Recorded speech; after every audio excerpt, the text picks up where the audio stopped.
They say appearances can be deceptive.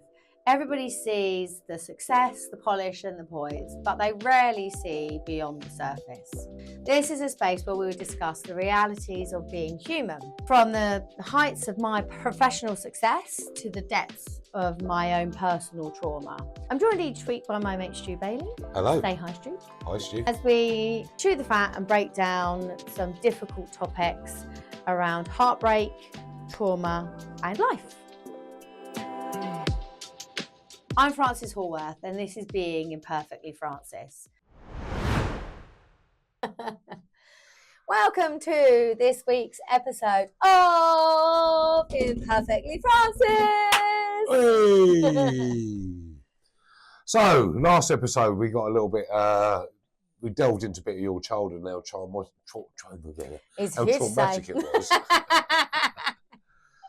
But I've known you a little bit, and you turned out to be a bit of a high flyer, a bit of a successful bud. I've seen you driving around in flash cars. I've seen you on TV, shopping for multi-billionaires and stuff like that. Yeah. How did that come about?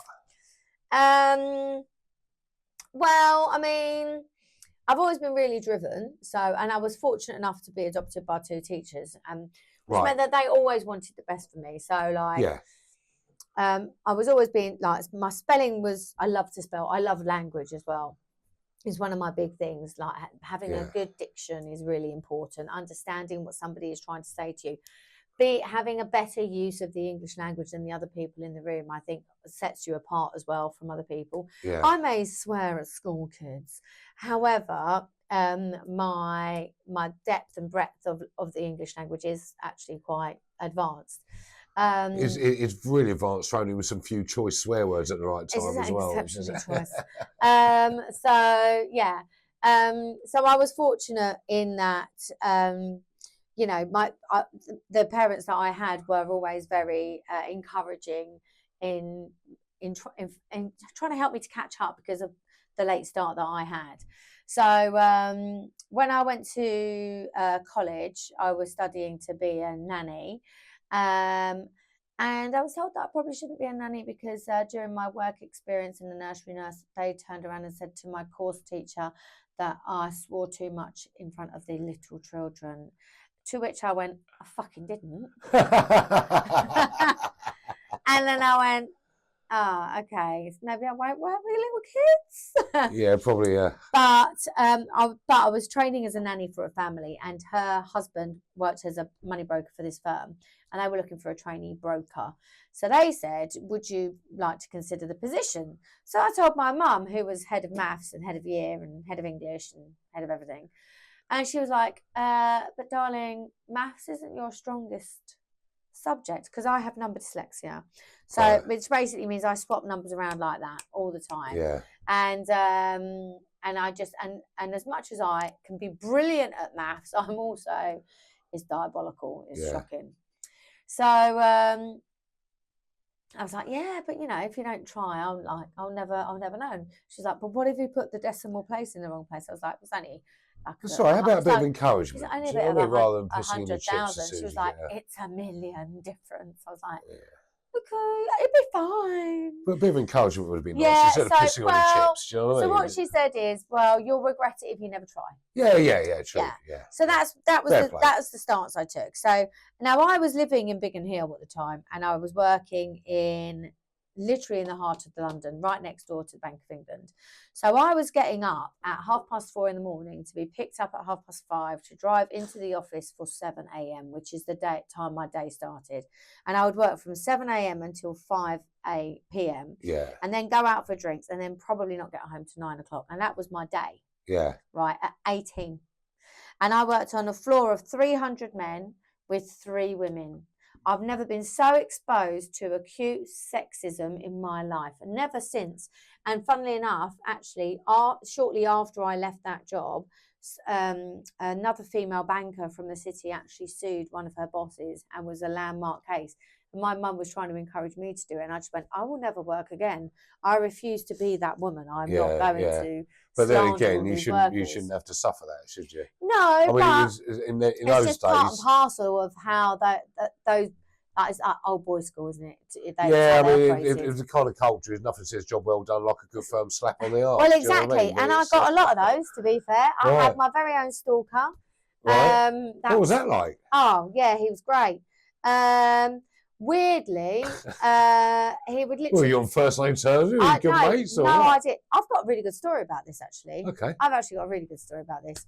So, I'm all ears. This is not about him per se, but it's about that job. So when I say I was exposed to sexual harassment, I mean, I would get into the office at 7 o'clock, and some days, none of the men on my desk, so I worked on a desk of 10 men, none of them would even acknowledge I'd walked into the office or say hello or goodbye. I would just get on with doing the little tasks that I had to do, and then they'd leave.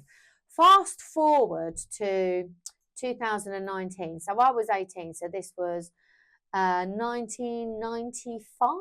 Right. So fast forward to 2019, I'm at Secret Cinema with one of my billionaire clients' teams, right? It's Casino Royale, and we've gone around Secret Cinema, and I'm stood at the bar with my team, and this guy comes up to me. He goes, "Oh, hi." You go, "Is your name Frances?" I go, "Yeah." He goes, "Oh, I'm so-and-so." And I'm like, "Yeah, I don't know you." He's going, "Oh, we work together at this firm that will remain nameless." And my face just dropped, right? And I just went like this.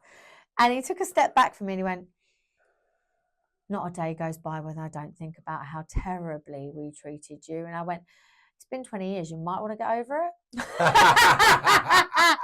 Like, time's moved on. I've got on with my career. Yeah. Like, seriously. Don't know what you're talking about, mate. Yeah. I'm like, yeah, you're a bunch of sexist assholes, but every day? Like, seriously. I mean, literally, the fact that he remembered my name, he recognised me, and came over and sincerely apologised. He was like, "How we treated you was despicable." And I was like, give him credit for coming up and apologising, because if that would have been me. Like, that would be me. There would be a shaped hole in the door. You need to get a bit of a life, but thanks. I really appreciate it, and genuinely, I do. Like, it makes it feel like I didn't appreciate it, but it just goes to show that.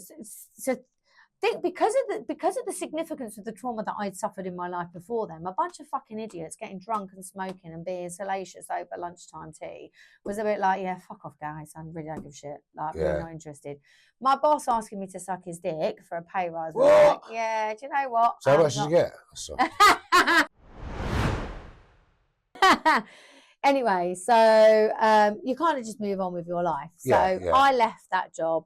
And I moved on to my next job, which was in IT and as a receptionist. And I think every job that I've done, when I've gone into it, whatever I've gone into, whatever role I've gone in as, is never what I've left as. So I've always gone into any job that I've done and any organisation that I've worked for with the mindset of, I want to understand everything that I can understand about the functionality, the operational, the structure, the hierarchy, who does what, who does where you go to get shit done, and everything else, so that I become a font of information and support, and I can do the best of my ability in the job that I'm doing. And generally what happens is, like my CV, I think I've only ever had one job that's lasted longer than 5 years. Right. Every other job I've done has been 2 to 3 years, because I kind of get to the point where I've got enough saturated information, and there's nowhere else really for me to go within the organisation. You're not progressing.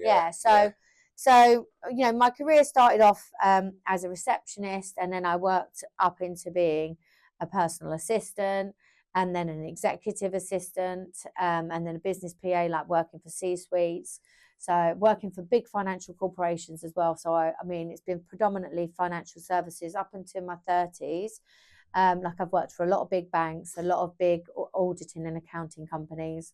So can we just backtrack a sec there? Because what I can't get my head around, and don't get me wrong, I love it, I think it's amazing, is you had such a traumatic childhood and such an awful time at school and everything else like that, that you came in to be this high-flying. What gave you that determination to do that? How did that happen? I know loads of people that went through similar childhoods to you were complete fuck-ups. Yeah, well, some of my family are, to be fair. I think it's just, What was it inside you that gave you that determination that I need to succeed? This is bollocks. I need better than this in life. Was it something like that, or? Yeah, I mean, I just don't believe that you're the sum total of the cards that you are dealt. Fucking hell, that's beautiful. Right. Yeah. So, I mean, was I lucky or wasn't I lucky? I don't know.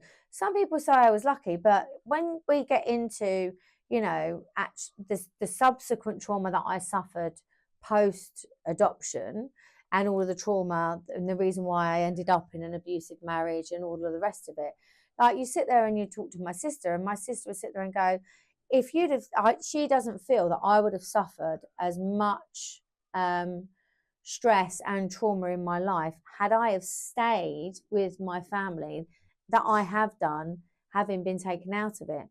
Because once my adopted dad died and I had to take care of my mum, that became a stress for like the next 26 years, which is still ongoing. We'll get onto the topic of Tom Jones.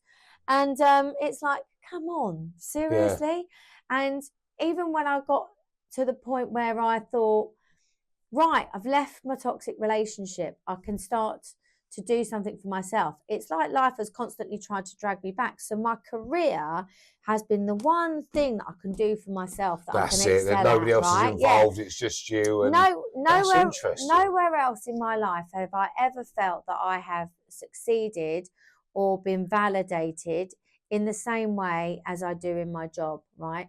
I've never got it in my personal life, and in my job, I know that I'm good at it. I know I go in, I do the best that I can do, and when I walk home and I get out, you know, that's it. I get it. So it became my core identity. Yeah. Once I lost that a little bit, that's when everything started to crumble a bit, because once I lost my work identity and my ability to be the best at my job, and that was dictated by other people. We'll get to that. Yeah, we'll get to that. I mean, I think it's quite inspirational. I'd like to dwell a little bit more. But this was literally like, being good at my job is the one thing that I can do that no one else can take away from me. That's it. Yeah, I think that's really is quite inspirational, really. You had a job in a money brokerage. It wasn't very pleasant for you. You was 18 years old. What happened when you left there? How did you move on to get where you are today, or where? Yeah. So let's have a little bit of a. Let's pretend it's your CV in 10 minutes. How's that? Okay. Oh God. So basically, what I then did is I went on to work for an IT training centre, and I went in as a receptionist there. That company trained all of the IT professionals, as they are now known, all of their professional qualifications, and I was there for 3 years. And from starting as a receptionist, I left as a training centre manager, having opened up a second centre. So I kind of learned everything that I could do. And how long did that take you? 3 years. Wow. You started as a receptionist and ended up pretty much running the gaff by the sounds of it. Literally. Wow. We used to play some great gags on each other. And some of my best friends, actually, I still have from that job. Oh, brilliant. Right? One of them actually gave me away at my wedding. And one of them I spoke to on the phone. Fantastic. Anyway. So you leave there, you must have been about 21, 22 when you 21. Then I went to work for a financial services company, and I went as a PA to the executive office. So how did you get that job? Did you apply for the job, or did you just fall into your lap? I applied for it. That was a really steep learning curve because I'd never done PA work before. So I was working for the sales exec, the marketing exec, and the sales director, marketing director, and the finance director of this umbrella group of companies. Right. And that was really challenging in so much as I'd never worked at that level before. So my learning curve was steep. But I didn't like that job, but for very different reasons. So I went through that big learning curve, left that company, and then went on to work for a really large financial services company.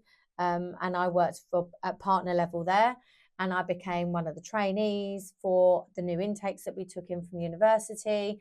I managed all of the qualifications that all of the accountants had to go through.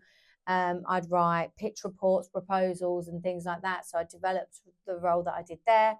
Then went on to work for a private bank, again as like an executive assistant, but then developed that into a private executive. So how many years are we talking just passing that? This is getting into my 30s now. Okay, so we've gone a long way. The whole of my 20s now. No, that's cool. Yeah. So how are you adapting to life, having had that grim start you with? Obviously, you've got this.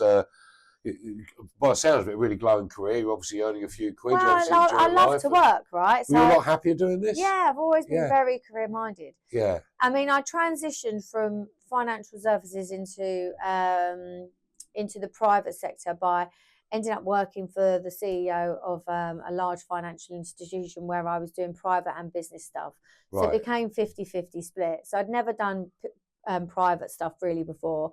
My skill set had always been business executive level PA stuff. So and everything that goes with that, like organisation of events, travel, all of that. But when I started to do the private stuff, then all of a sudden I'm managing social calendars, like sorting out nursery staff, getting swimming pools fixed, sorting out drivers, sorting out private chefs, sorting out private parties. Yeah. And then I went on to work for a private family who was a family office. Now, family offices are a very high net worth set of individuals that have a set of people in place around them to manage their assets and their investments. And I think by that point I was 35. Okay. So at that point I started to transition into about 20 years ago into the luxury high net worth world, and that's when I started to work for millionaires and high net worth people. And then because of the stuff that I'd been doing for some of the private families that I had worked with, some of my friends and family just went, why don't you launch your own concierge business? Which I then did. And that's when I started to work with the billionaires. And this is when you was on TV, wasn't it? So let's backtrack a little bit. All right. Let's go back. Right. Whoa. Come on then, sunshine. We just done 20 years in 3 minutes here. Let's back up a minute. So let's go back. You've left this your first job there, where there's a little bit of touchy-feely going on and stuff like that. And in that short space, or not short space of time, you propelled to something major. But you've done lots of different things there. So just talk us through that. Talk us through what you did there. So, and how did you have that self-belief, having been treated like an absolute arsehole all your life, to have that self-belief that you managed to achieve what you wanted to achieve? This is what people, I think, need to know. Yeah. Do you know what I mean? So, I've always had a great belief in myself. I don't know where that comes from. I genuinely couldn't tell you. Like I never suffered with the same self-doubts or self-confidence issues that you would expect somebody from my background to have. I've always just known that once I put my mind to something and I decide I'm going to do it, I'm going to do it. And my determination to be the best that I can be at everything that I choose to do kind of overrules everything else. So where do you think that come from? I'm going to get a little bit deep here. Where do you think that come from? Given the way you grew up, because I didn't have a particularly friendly childhood either, and it fucked my confidence, if I'm honest with you. But it didn't. It seems to have enhanced yours. This is what I'm trying to get at. How did you get there? I think because from a very young age, I had a lot of responsibility, and I had to protect people, and I even though I was tiny, I was fierce, right? So I'm like Mighty Pocket Mouse. Rocket. Yeah. Pocket Rocket is way better than Mighty Mouse. Yeah, right. But where did that come from? I just think it came from me. Genuinely, it didn't come from any of my family experiences. Was it like? Is it? I'm only shooting in the barrel here, but you've been treated like shit all your life. You're like, no, fuck that. I'm not having that. I'm going to get on and do it. Was it that kind of determination? It's probably that South London spirit. It's just like... Yeah, we can get that anywhere. I am not the I'm from South London as well. I'm not the sum of all of this, right? I'm not the... you can't... Life is shit, right? And you can either take the shit and drown with it, or you can go, fucking hell, and be building a lifeboat. Right? Yeah, right. And that's it. I'm going to take the tools that I have and build a lifeboat. And guess what? If I don't know how to fucking build a lifeboat, I'm going to fucking learn how to build a lifeboat because I ain't drowning. That is it, right? My determination to survive and excel and be the best that I can be and not be a victim of circumstance ever again. What happened to me as a child was beyond my control. What happened to me as an adult was within my control. So let me ask you something here, and this is going to really throw you under the bus here. There's probably people watching this right now that have grown up very similar to how you grew up. What advice would you give them to propel them into the business world and the success that you turned out to be? Don't be afraid of your own fears. Use them. Love right? it. The fears are there to propel you. You either let them cripple you or you let them propel you. And fear for me is something to overcome. If you're frightened, do it anyway. Yeah. All it makes you is a better person. You learn a new set of skills that makes you better at something else, is transitional to some other aspect in your life. It makes you a fuller, wholer, better human being. It will affect your personal life, your emotional life, your career, everything. You've got to get up and just go, fuck fear, right? Because otherwise, you're going to stay in bed, drink too much of this, do too much of that, and you'll be working in a fucking pub for the rest of your life. Or you can own 15 pubs. That's your choice. Who do you want to be? Go on, girl. Make a choice. Who do you want to be? Do you want to work in the pub? Do you want to own the pub? I want to fucking own them. Yeah. Right? And then I want to own a chain of hotels. Yeah. And from there, I want to own a chain of fucking restaurants and resorts. That's what I want to do. And throw in the occasional podcast. Yeah. Because for me, it's about, right, well, I've learned how to do that. What's next? So once you achieve things, right, mentally, and this is the thing that people don't understand, they're like, well, where do you stop? So when you're constantly learning and evolving, which is what I've basically done my whole life, I've tried to evolve to be a bigger, better version of myself. Yeah. And to be the best that I can be at what I do and be the go-to person for that, which is what made me so good at my business. You know, I knew everything about the industry and about the service industry and about luxury products and stuff. Because you'd learned it. Because I needed to learn. It was important. I knew every personal fucking shopper on Bond Street. Every single one. I had their telephone. I still have their telephone numbers in my phone. I still have that. I mean, I might not use it now, but I did. But then I trained up my team to use that. And what I did is you understand the needs of the clients so that you can then benefit them and support them. You become, you know, invaluable to that. They need you, right? Knowing that the service you're providing to them is invaluable to them makes their life easier. Knowing that I am providing a high net worth individual that might have a portfolio of 20, 30 houses, a bunch of businesses that he's invested in. He'll have a bunch of PAs all over the world. He'll have nannies here, there and everywhere. He'll have houses here, there and everywhere.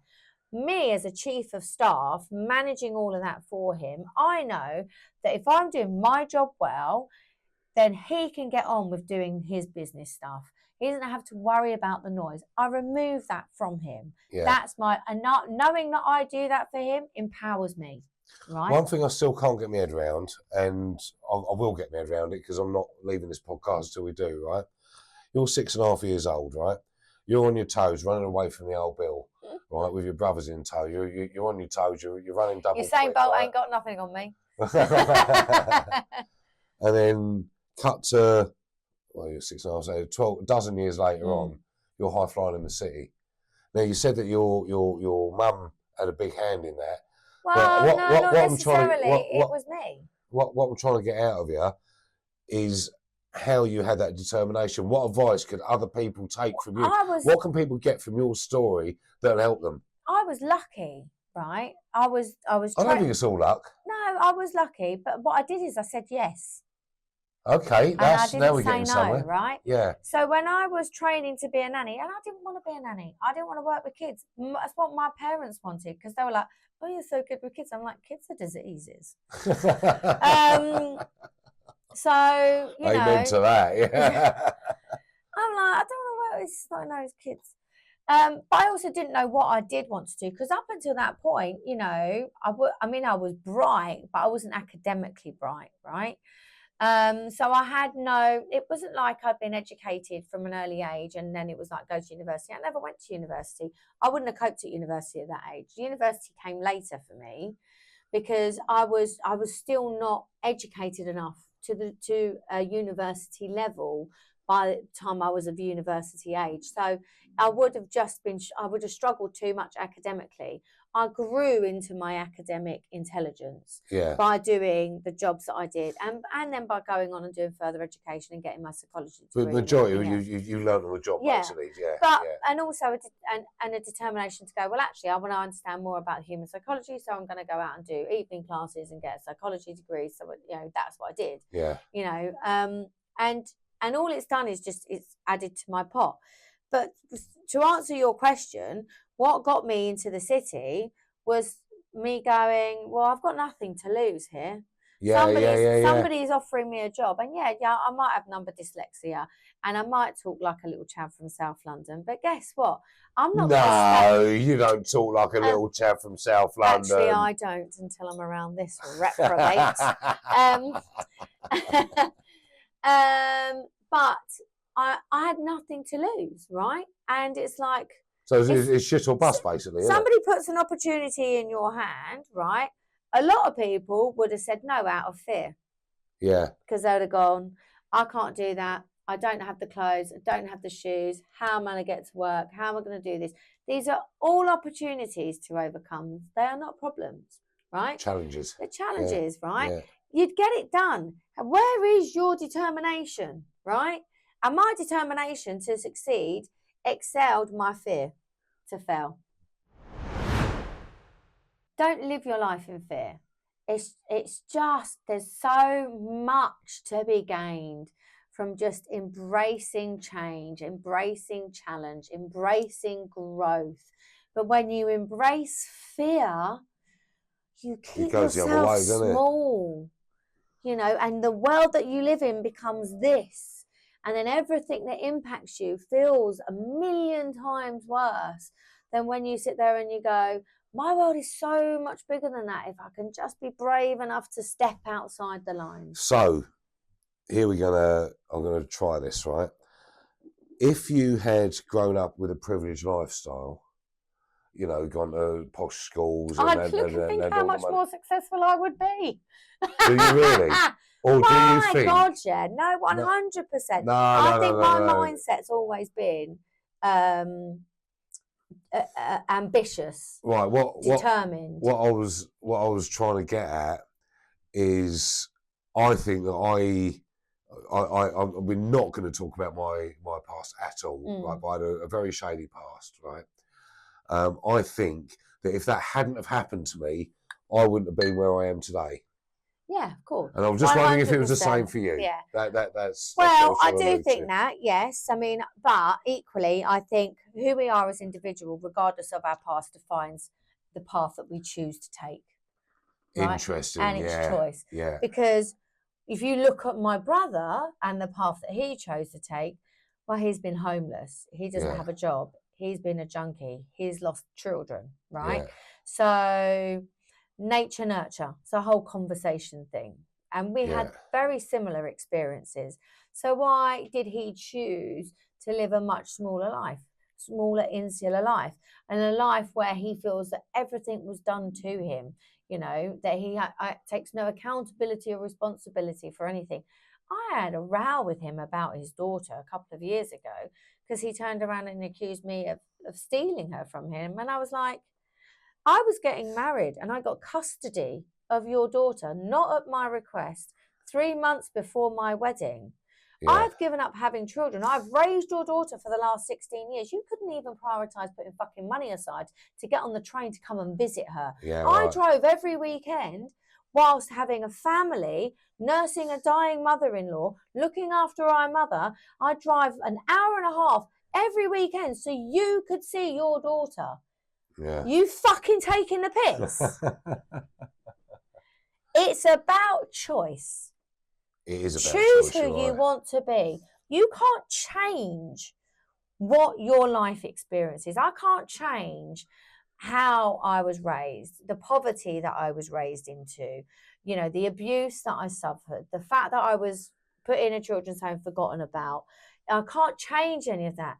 But I can certainly choose who I want to be because of it. That's beautiful, yeah. Thank you for listening to Imperfectly Frances. Hopefully you have enjoyed this episode. If so, please make sure that you subscribe to our channels and follow us on social media for more exciting behind the scenes and daily insights. I'm really glad that you are on this journey with me. I am Frances Hallworth and I will see you on the next episode.